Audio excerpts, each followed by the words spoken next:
Hello traders, this is Dimitrios Haralampidis from Snail Trading, and in this video we're gonna examine my views and counts on the New Zealand dollar against the US dollar.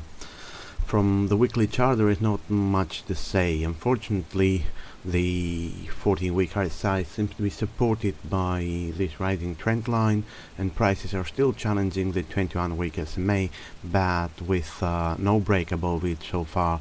And on the other hand, we don't have a decline from here either, so no changes from the previous week.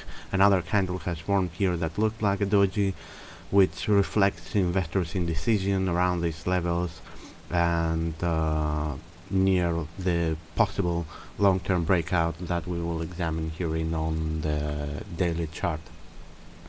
As we can see, this declining trend line that starts from the mid-2014 has been providing strong resistance every time it was tested in the past.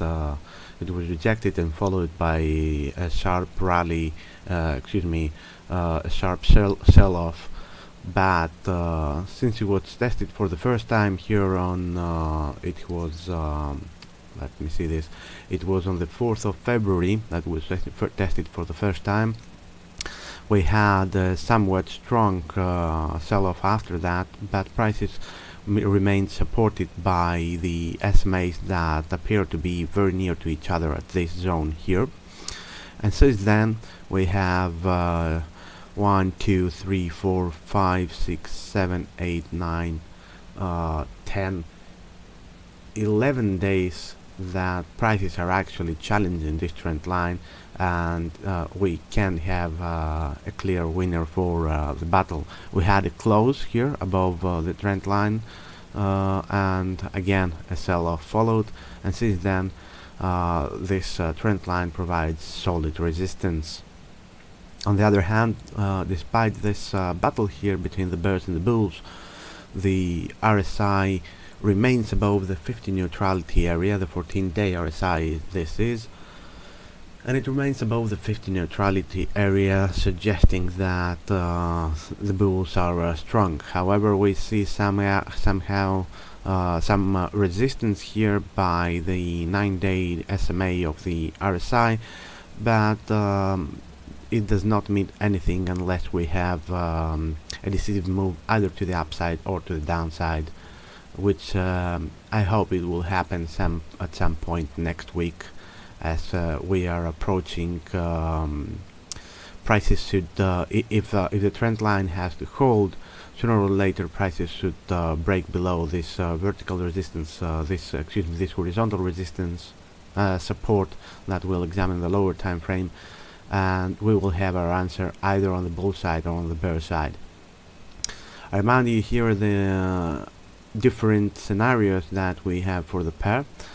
After this this low here, we had a bounce up to this level, then prices declined and then again moved higher, and the the percent of the retracement of this move with this wave makes it very difficult for this to be wave 2, and thus we prefer the bullish scenario, which suggests that we had 1, 2, 1, 2 finished here, and although the alternative scenario is not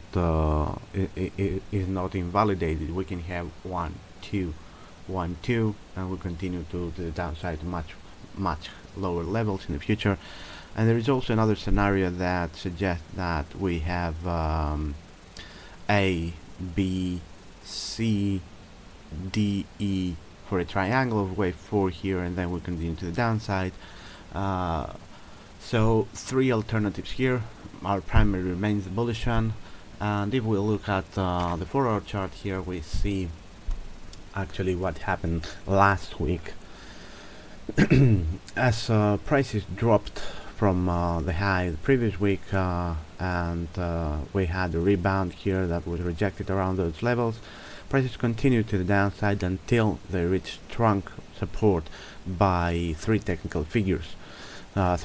patterns, The one is that this trend line that provides dynamic support prices. We see that very near this trend line, and exactly the trend line at this point rebounds followed.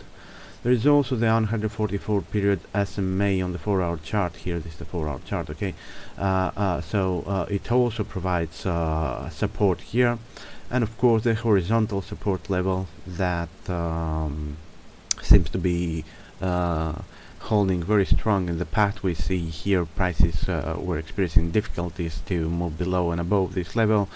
Also here was the top of what we call wave 1 and the top of what we call wave B, and after it was broken here it has turned support, and we see it tested here, here and here, and thus we have 3 rebounds after 3 tests of this support, which makes that level very meaningful.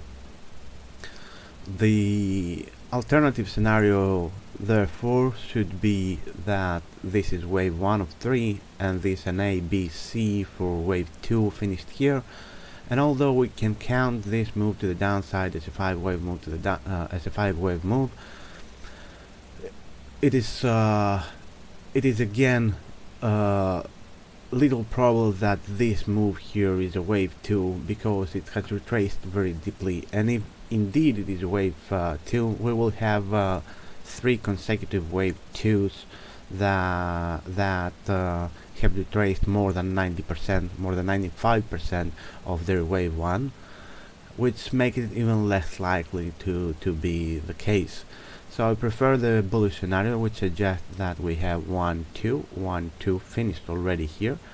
And if we go into the 1-hour chart, we can see that after the top here, which counts of course very well as a 5-wave move, but it could be wave C here.